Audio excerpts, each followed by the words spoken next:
Hey, Collin, would you describe today as sort of an exclamation point for the camp that you've had?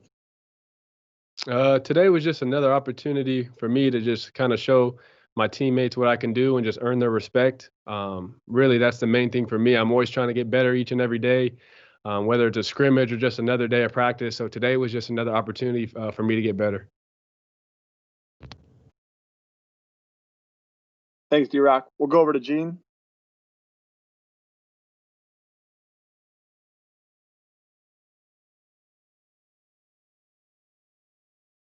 Okay, we will skip Gene.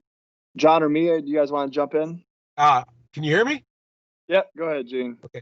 I'm sorry, Collin. Were you actually more excited about the day that you had, or maybe a little bit more disappointed that you didn't come down with that jump ball at the end?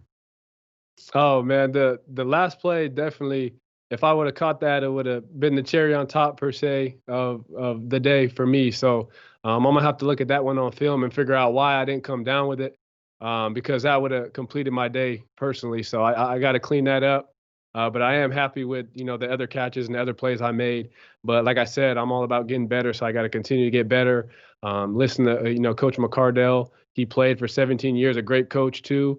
And I'm always learning from the older receivers in the room. So it's all about learning. It's a process for sure. So thank you. Thank you, Gene. Let's go over to John Shipley.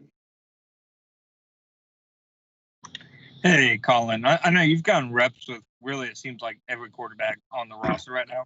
What can you just say about some of the passes that you were seeing out there today, and just in terms of how in sync you guys were? For sure. I've personally got plenty of reps with all the QBs, which has been nice because it's just good getting to work with all the guys, So caught a few passes from Gardner, a few passes from Dobbs, Jake, all those guys, Mike. So basically it's been good getting reps with those guys. But at the end of the day, I just try to control what I can control and being the best receiver I can be. So when those guys throw me the ball, I can gain their trust and make a play. So that's really what I'm focused on, my main thing throughout camp and today.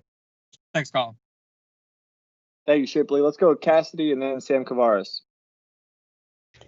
Hey, Collin, so we've seen you kind of make some of those acrobatic catches throughout camp. How much do you work on those, or is that just instinct in the moment? I mean, I'm kind of like a 6'6" guy, but like when I was a kid, I used to just always do flips and stuff. So I think it kind of seeped over to wide receiver, like my body control and things like that. But, I'm trying to stay on my feet a little more, but sometimes when you have to make a play, I'll put my body on the line anytime to make the play for my teammates. So I guess it's something I practice a little bit, but more in the heat of the moment. Sometimes you just got to do what you got to do for your team. Like gymnastic sort of flips? Just teaching myself. But yeah, I can do like back flips and front flips, all that, but I'm not allowed to do that now because that's my job now. I got to take care of it. Probably smart. Thank you. Yeah, no problem. Thank you, Collin. Let's go over to Sam Kavaris and then Mia. Collin, what's that room like compared to what you did in college? I mean, you're in a room with, this is a very, as Doug just said, very competitive position. Some of those guys are going to be playing for other teams, but it seems like you guys are pretty tight as a group. We're very tight, and I applaud the older guys for taking the younger guys in. Josh, Marvell, myself, and LaVisca, they took us in with open arms. Really helped us and guided us through the whole process of training camp. It's been a kind of a crazy year in terms of just the pandemic and things like that, and no rookie mini camp. So everything is looking a little different this year, but the leadership of the older guys, I really appreciate personally. And also that room's, ran by Keenan McCardell. Like he's a legend. So I'm fortunate to be taught by him each and every day. And I don't take that for granted because he's played the game. He's played at the highest level, and now he's a coach. So when he talks, I definitely listen. When you were the older guy in the room in school, did you take on that role? I mean, can you see that from the older guys now, kind of what they're doing, knowing that, they may be gone here in a couple of weeks?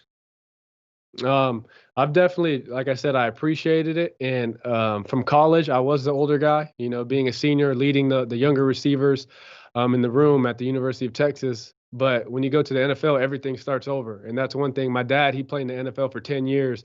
And that's something he's always preached to me, that, you know, you're going to have to prove yourself each and every day. Nobody cares what you did in the past. They care about what you're going to do for them today. So I brought that mindset into camp. It's definitely helped me. You know, and like I said, I'm always trying to get better each and every day, but I appreciate the leadership of the older guys, and I'm just going to continue to prove myself to gain their respect. Thanks, Collin. No problem.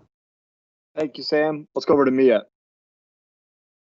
Hey, Collin, we kind of dove in a little bit with Doug about your story, your journey. You know, he said in terms of you coming into the draft, a lot of people, maybe they just looked at your senior year highlight tape. He looked at your junior year in addition to that and went, whoa, wait, we have something here. For you, what was the experience like coming into the draft? You see yourself fall to the 5th round. What were the emotions of leading into camp and now where you are today?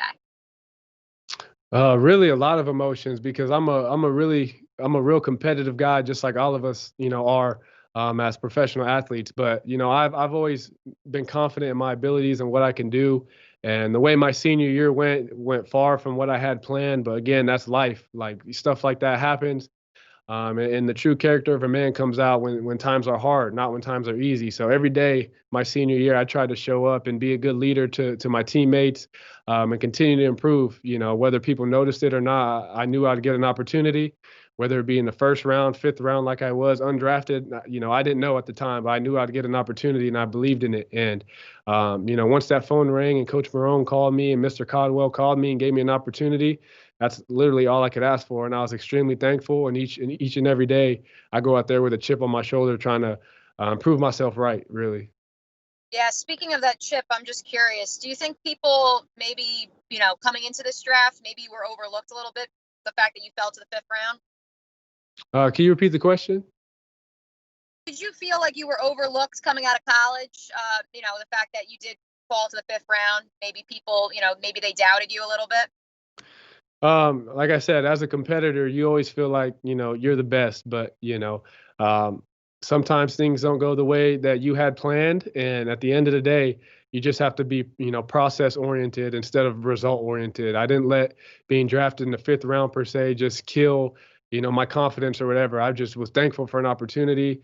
And like I said, all you could ask for is an opportunity. And that's what I got. And now basically it's up to me to take advantage of that opportunity.